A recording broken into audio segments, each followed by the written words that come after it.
I think some of the key takeaways here, as we heard earlier on from Peter about the clinical exam is absolutely critical when treating ulnar-sided wrist pain. And do not treat the image. You have to treat the clinical examination. I think as we've shown about imaging, I think it's really important that you need to learn how to read your imaging, especially for MRIs. And as Dr. Berger's wonderful anatomy session, he talked about the importance of seeing the foveal insertion. And the only way that you can see that is arthroscopically through the DRUJ.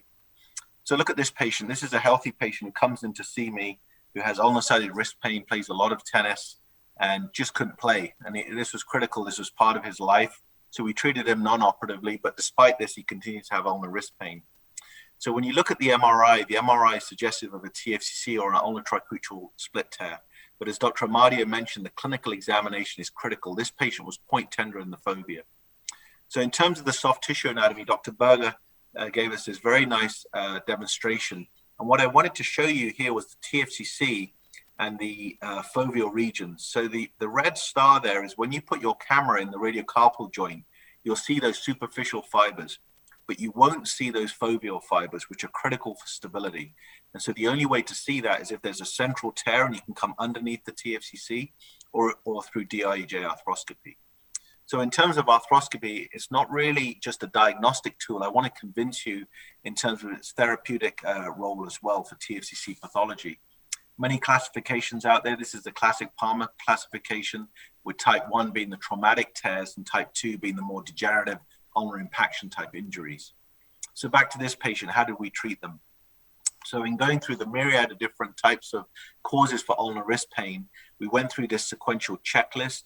Bone looked good, cartilage was okay, was tender in the foveal region. So foveal tenderness is either a UT ligament split tear or a TFCC injury. I think they're synonymous with one another, and you confirm that intraoperatively with your arthroscopy.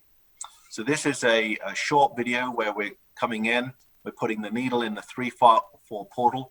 In the interest of time, I'll just speed this up to show you the important part of here. You can see we're in the ulnar gutter and we're shaving. So whenever you see synovitis, it's critical that you debride the synovitis, because underneath that is and this patient had an ulnar tricuspidal split tear.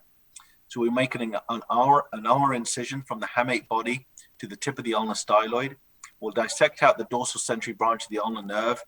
And as Dick and Alan have taught us over the years, when you find that basilic vein, just adjacent to that is the dorsal sensory branch of the ulnar nerve. And usually it actually bifurcates or trifurcates. So you put it in a Vesey loop, and then you've got your camera in the 3-4 portal, and you take your needles. Here we're doing a straightforward outside to inside repair.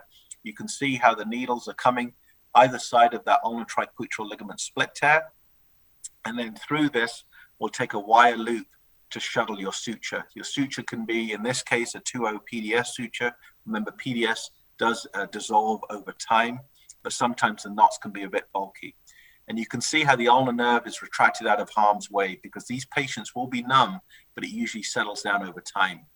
And you can see here as we're shuttling the suture, as we pull back and you pull back on the suture, you'll see in the top left how it sort of closes down on the superior part of this. This patient needed 2 sutures to close the bottom at the same time.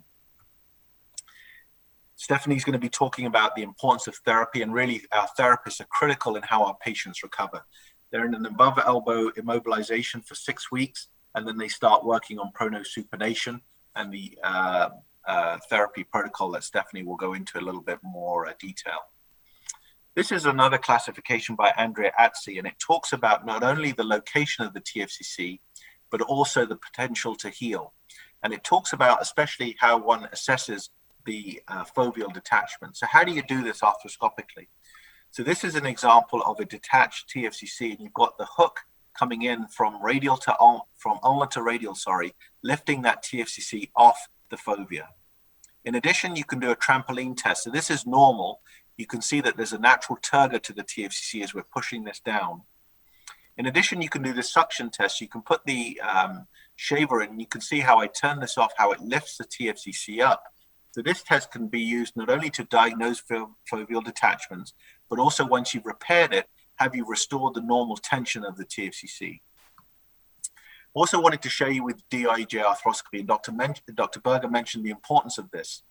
So look at this patient. This is a patient, Dr. Dennison just gave us a very nice description of managing the ulnar side of the wrist with the distal radius fracture. This is a pediatric fracture who was treated by one of our partners, did a very good job in terms of the alignment. You can see the DIEJ looks congruent.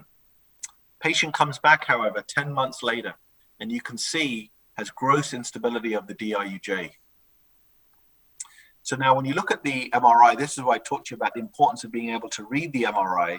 This MRI, you can see, I circled here the foveal insertion, and basically the read here was that the TFCC was otherwise intact. But clinically, you could see the patient had TFCC pathology, and if you just did the scope in the radiocarpal joint, you will be fooled. So if we go back to that algorithm of going through the checklist, this to me clinically was a TFCC problem. This is the radiocarpal arthroscopy, and you can see it had a normal trampoline sign and then a normal hook test. So here you can see we're sticking a needle underneath the TFCC, and now this is the DIEJ arthroscopy, and so you can see the ulnar head below, and as we come all the way ulnar, that TFCC should be down to the foveal insertion and completely detached off the foveal insertion. So again, this is where DIEJ arthroscopy will help you, because from the radiocarpal joint, this looked normal. So now here we're making a working portal underneath the TFCC.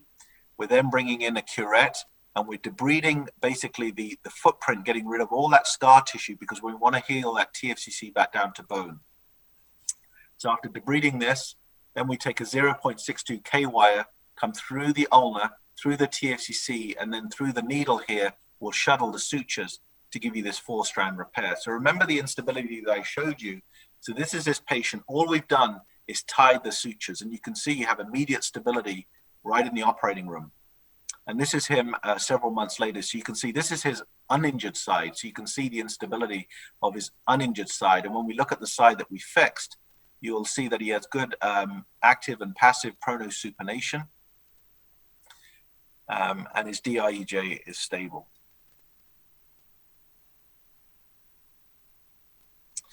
Could have picked many articles out there basically showing good response in terms of arthroscopic foveal repair. So in summary, I think when you're seeing these patients, your clinical exam is key.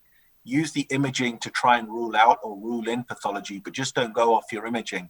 And then in the operating room, for me, the exam under anesthesia is critical, but also be comfortable with DIEJ arthroscopy. Thank you very much.